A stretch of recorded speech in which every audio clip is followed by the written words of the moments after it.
Assalamualaikum warahmatullahi wabarakatuh. Di sini kelompok kami akan menjelaskan materi mengenai pemahaman struktur pengendalian. Anggota kelompok kami yaitu Aninda Syahriani, Anis Aristaraswari, Aurelia Paulandari, Dwi Wardah, Clarissa Charisela, dan Muhammad Syahrial.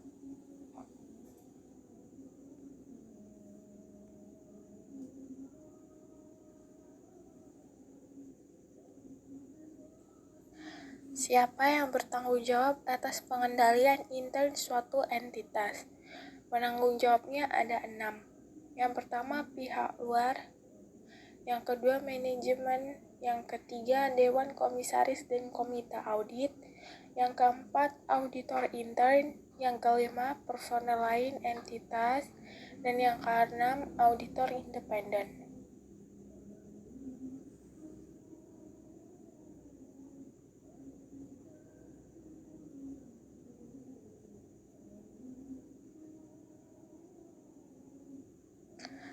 Definisi pengendalian internal. Pengendalian intern adalah suatu proses yang dipengaruhi oleh dewan komisaris, manajemen dan personil satuan usaha lainnya, yang dirancang untuk mendapat keyakinan memadai tentang pencapaian tujuan, yakni keandalan pelaporan keuangan, kesesuaian dengan undang-undang dan peraturan yang berlaku, efektivitas dan efisiensi operasi.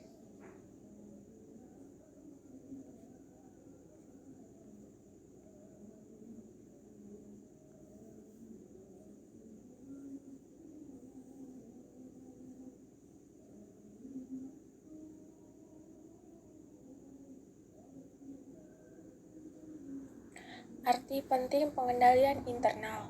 AICPA menyebutkan faktor-faktor pentingnya pengendalian internal. Yang pertama, lingkup dan besarnya perusahaan semakin kompleks dan meluas sehingga manajemen tidak mungkin memimpin. Yang kedua, manajemen akan mengandalkan pada sejumlah laporan dan analisis agar dapat mengendalikan perusahaan secara efektif. Yang ketiga, pengecekan dan review yang melekat pada suatu sistem.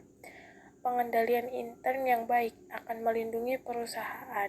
Yang keempat, SPI yang berlaku pada perusahaan akan sangat bermanfaat dalam membatasi lingkup audit.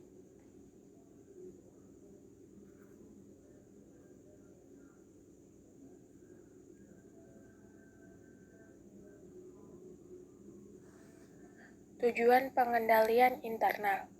Dalam kaitannya memenuhi standar kedua dari standar pekerjaan lapangan, maka tujuan pengendalian internal bagi auditor hanya dibatasi pada keandalan laporan keuangan, yaitu tujuan pengendalian akuntansi. Oleh karena itu, auditor berkewajiban memahami struktur pengendalian intern auditan untuk memberikan keyakinan memadai bahwa laporan keuangan disajikan secara wajar sesuai dengan prinsip akuntansi yang berlaku umum.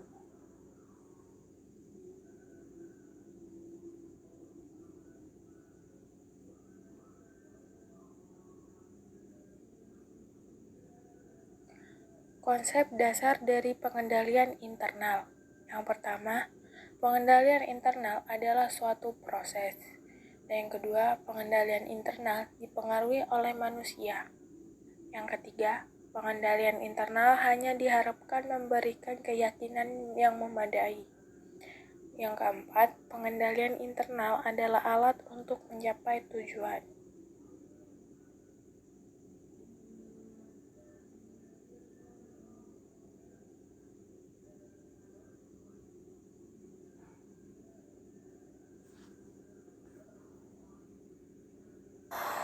Penanggung jawab struktur pengendalian intern. 1. Manajemen. 2. Dewan Komisaris.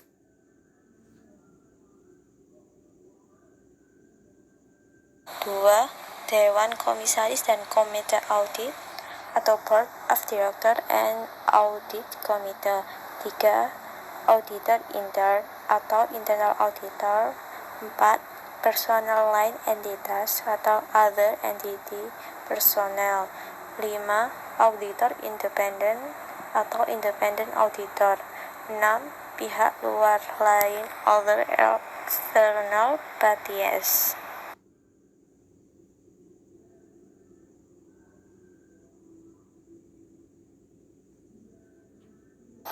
Unsur struktur pengendalian.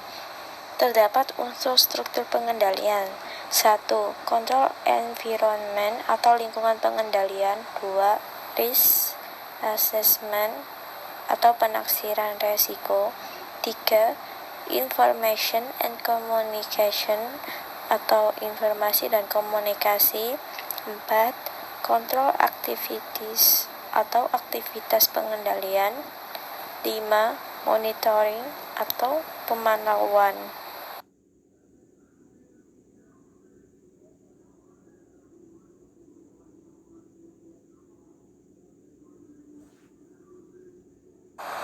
Control environment atau lingkungan pengendalian.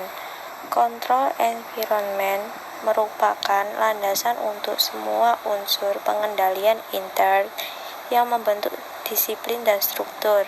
Berbagai faktor yang membentuk lingkungan pengendalian suatu entitas antara lain. 1. Nilai integritas dan etika atau integrity dan ethical values.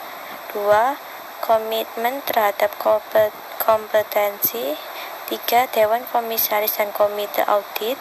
4. Filosofi dan gaya operasi manajemen. 5. Struktur organisasi. 6. Pembagian wewenang dan tanggung jawab. 7. Kebijakan dan praktek sumber daya manusia.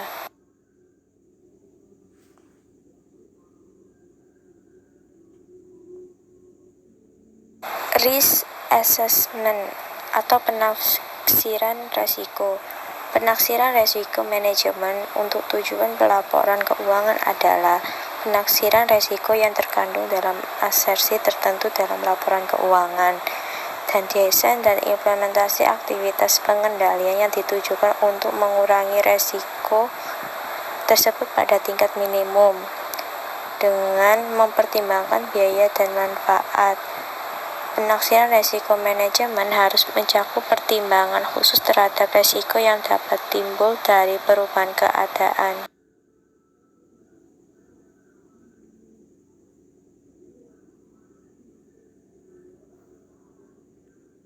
Information and communication atau informasi dan komunikasi. Sistem akuntansi diciptakan untuk mengidentifikasi, merakit, menggolongkan, menganalisis, mencatat, dan melaporkan transaksi suatu entitas, serta menyelenggarakan pertanggungjawaban kekayaan dan utang entitas tersebut. Oleh karena itu, sistem akuntansi yang efektif dapat memberikan keyakinan memadai bahwa transaksi yang didapat atau terjadi adalah 1. Sah, 2. Telah diotorisasi, 3. Telah dicatat, 4. Telah dinilai secara wajar, 5. Telah digolongkan secara wajar, 6. Telah dicatat dalam periode yang seharusnya, 7. Telah dimasukkan ke dalam buku pembantu dan telah diringkas dengan benar.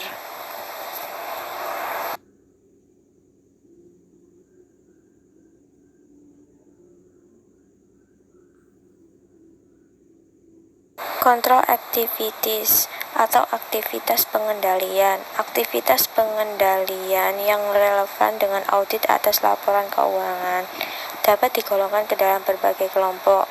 Salah satu cara penggolongan adalah sebagai berikut. 1.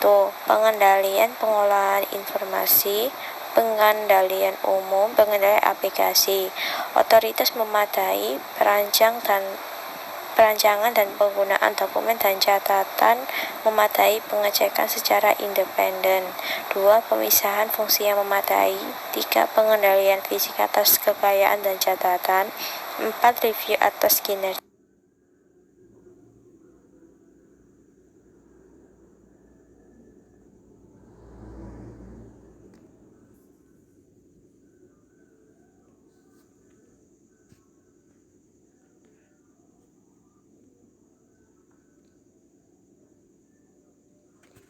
Monitoring atau pemantauan. Pemantauan adalah proses penilaian kualitas kinerja struktur pengendalian intern sepanjang waktu. Pemantauan dilaksanakan oleh personel yang semestinya melakukan pekerjaan tersebut, baik pada tahap desain maupun pengoperasian pengendalian, pada waktu yang tepat untuk menentukan apakah struktur pengendalian intern beroperasi sebagaimana yang diharapkan, dan untuk menentukan apakah struktur pengendalian intern tersebut telah memerlukan perubahan karena terjadinya perubahan keadaan.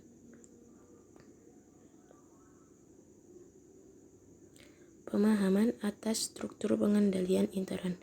Penghimpunan pemahaman meliputi rancangan kebijakan dan prosedur yang berkaitan dengan elemen struktur pengendalian, dan apakah kebijakan dan prosedur tersebut telah dilaksanakan dalam operasional atau praktiknya. Dengan pemahaman struktur pengendalian intern, auditor dapat menilai auditabilitas atau dapat tidaknya laporan keuangan diaudit, mengidentifikasi jenis kekeliruan dan ketidakberesan potensial yang mungkin berpengaruh pada laporan keuangan. Auditor juga dapat merancang pengujian yang efektif terhadap saldo akun.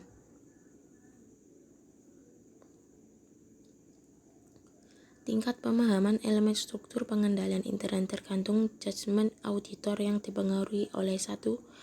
Pengetahuan terhadap klien dari audit yang dilakukan pada tahun sebelumnya. 2. Risiko bawaan dan materialitas yang telah ditentukan 3. Pemahaman terhadap industri klien. 4. Kompleksitas dan tingkat kemajuan teknologi dan operasi dan sistem akuntansi klien. Pemahaman terhadap struktur pengendalian intern meliputi antara lain 1. Pemahaman lingkungan pengendalian. 2. Pemahaman sistem akuntansi. 3. Pemahaman prosedur pengendalian.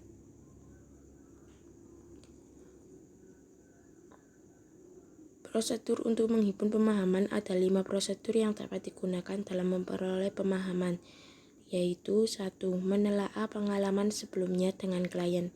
2. Mengajukan pertanyaan kepada manajemen, pengawas, dan staf personel. 3.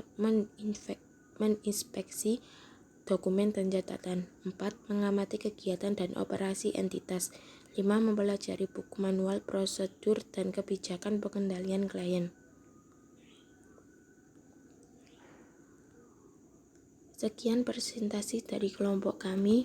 Kurang lebihnya mohon maaf. Bila ada yang ditanyakan silakan. Wassalamualaikum warahmatullahi wabarakatuh.